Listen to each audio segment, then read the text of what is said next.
Éric Leclerc, bonjour. Bonjour Monsieur Goudet. Alors, je dis Éric Leclerc, je pourrais vous appeler Sire, parce que vous allez vous représenter le roi d'Angleterre, Jean sans Terre, Oui. à qui vous consacrez une biographie, on va dire, romancée. Tout à fait, oui, mais bien documentée. Voilà, comme tous vos livres, très bien documentés, je le dis parce que le fait d'arriver habillé comme le roi de l'époque pourrait laisser penser que vous êtes quelqu'un de fantaisiste. En fait, quand on lit votre livre, on a affaire à un livre très documenté, c'est vraiment un livre d'historien. Et pourquoi est-ce que ce personnage de Jean sans Terre, dont on peut peut-être rappeler un petit peu l'origine, vous a fasciné autant ? Eh bien, Jean sans Terre est le frère de Richard Cœur de Lion et le fils d'Aliénor d'Aquitaine, Aliénor d'Aquitaine à laquelle j'ai consacré un livre en 2015. Et c'est surtout l'arrière-petit-fils de Guillaume le Conquérant. Donc c'est le dernier duc de la Normandie indépendante. Alors, vous dites le dernier, vous avez raison de le dire, parce que ces aventures, ces avatars vont faire qu'il va perdre le pouvoir que, de toute façon, à l'origine, il ne devait pas avoir. Tout à fait. En 1204, eh bien, Philippe Auguste, qui rêvait de reconquérir toute la Normandie que son aïeul Charles le Simple avait donnée à Rollon, eh bien, en 1204, Philippe Auguste conquiert la Normandie après être rentré, après avoir décroché, si l'on peut dire, les portes de Château-Gaillard. Et donc en 1204, Jean sans Terre perd irrémédiablement la Normandie. Alors on l'appelle sans Terre à l'origine parce que c'est le dernier d'une fratrie et il ne devait pas normalement hériter. Ah non, non, parce que donc ils étaient 4 fils. Donc Henri le Jeune ou Henri Courmentel, c'est comme on veut, devait hériter donc de l'Angleterre, la Normandie, l'Anjou, le Maine et la Touraine. Il y avait Geoffroy de Bretagne qui devait hériter de la Bretagne de par son mariage avec Constance de Bretagne.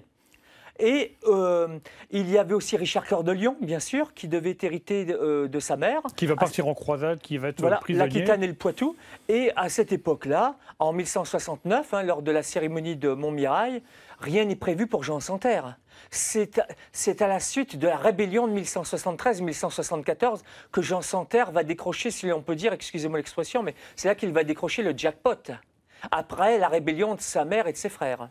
Alors, son histoire est étonnante parce qu'il va passer son temps finalement à vouloir conquérir ou reconquérir des terres, parfois essayer d'éviter d'en perdre, et puis finalement ça ne va pas très bien se terminer, c'est le moins qu'on puisse dire. Non, parce que Jean sans Terre, bon, malgré sa cruauté, c'est quand même quelqu'un qui pense à l'intérêt de l'Angleterre, à l'intérêt de l'Empire plantagenet, bien sûr.